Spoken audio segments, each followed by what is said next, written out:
Hello, and welcome back to the channel.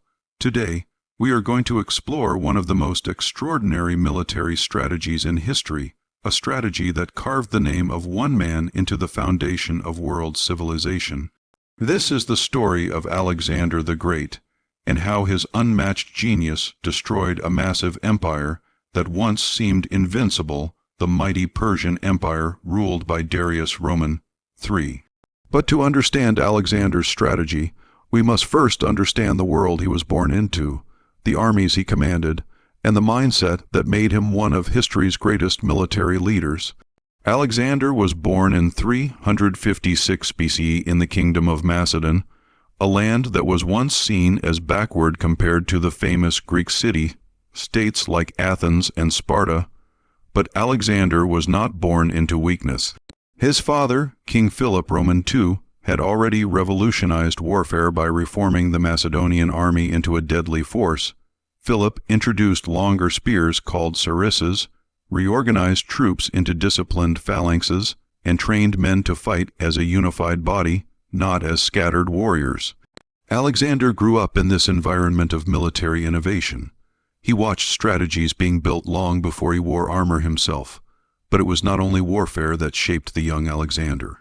He was tutored by none other than the great philosopher Aristotle, who taught him literature, politics, science, and the belief that he was destined for greatness. Alexander did not simply want to rule a kingdom. He believed he was chosen to conquer the world.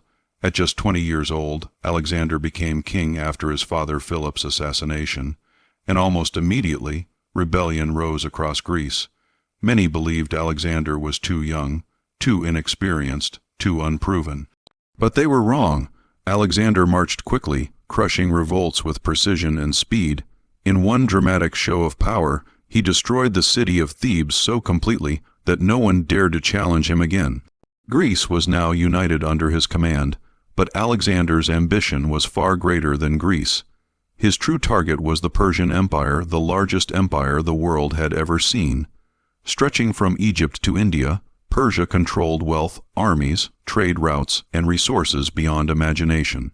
For over a century, Persia had influenced Greek affairs and held power over the region. Alexander did not merely want to conquer Persia.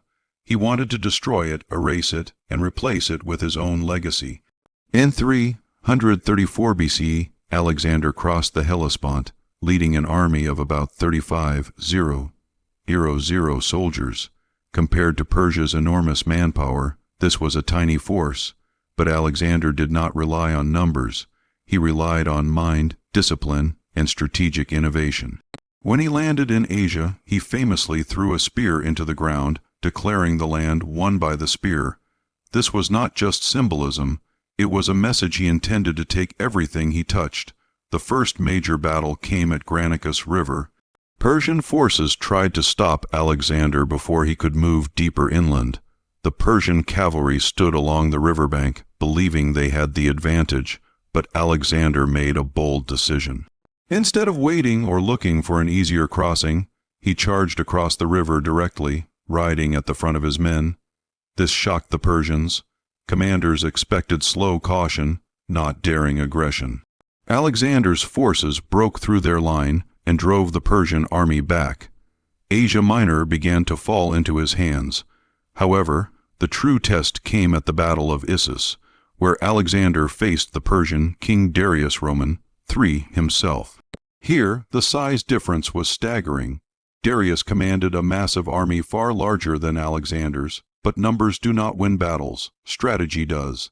Alexander studied terrain, movement, and timing. He positioned his troops to control the narrow battlefield, preventing the Persians from surrounding him. Then, as the battle began, Alexander did something extraordinary. While most generals stayed behind their lines to command, Alexander charged directly toward Darius, aiming to break the morale of the entire army by targeting the king, and it worked.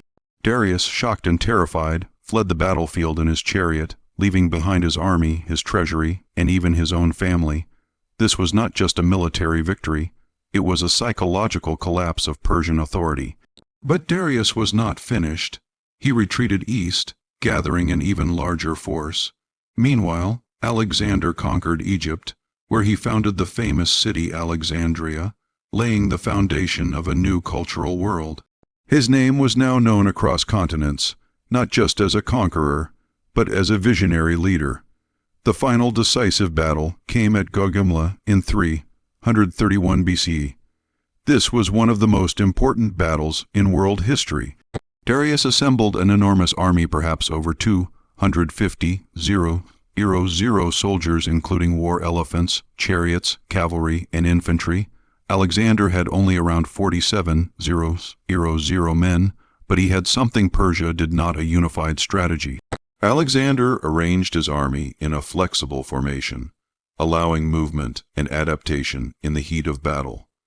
When the Persians attempted to surround him, Alexander created an intentional gap in his line, tricking the Persians into concentrating their forces where he wanted them. Then, at the perfect moment, he and his elite cavalry charged straight through that gap again, aiming directly for Darius. Panic spread. The center of the Persian army collapsed, and once again Darius fled. The empire of Persia, built over centuries, fell in a single day. Alexander entered Babylon as a liberator. Persia had fallen. The greatest empire the world had known had been defeated by a young man not yet 30 years old. But Alexander was not satisfied. He continued marching east, pushing his army toward the edges of the world India. However, conquering land was not the only part of Alexander's genius. He understood culture, diplomacy, integration. Instead of destroying Persian traditions, he adopted them. He respected the people he conquered, wore local clothing, married foreign royalty, and encouraged his soldiers to marry Persian women. His vision was not Greek rule over Persia, but a fusion of East and West. A world connected, blended, united, but his ambition pushed too far. After years of relentless campaigning, his soldiers, tired and worn, refused to go further. They had reached the limits of endurance. Alexander eventually turned back toward Babylon, but before he could shape his new world, he fell sick and died at the age of just 32. His empire did not survive him. It fractured among his generals. But his legacy, his ideas, his cities, and his strategic brilliance shaped the world for centuries.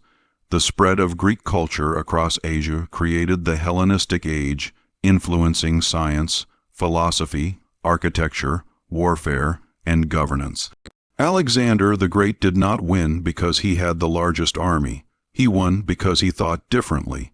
He used speed, intelligence, psychological tactics, terrain manipulation, personal bravery, and charismatic leadership. His strategy was not simply to defeat the enemy, it was to break their spirit. His genius destroyed a massive empire and built a new world in its place.